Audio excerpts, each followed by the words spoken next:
আজকে আম্মু ওই দিনের মুরগির চামড়াটা আমার জন্য আজকে রান্না করেছে।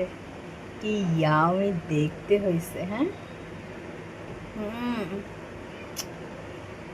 অনেক লোভনীয় লাগতেছে।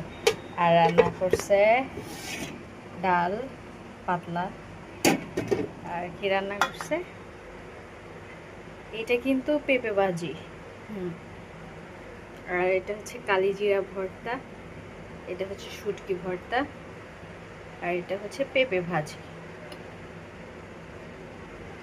আরে মার হাতের রান্না কত কষ্ট করে সকাল থেকে উঠে উঠে রান্না করে।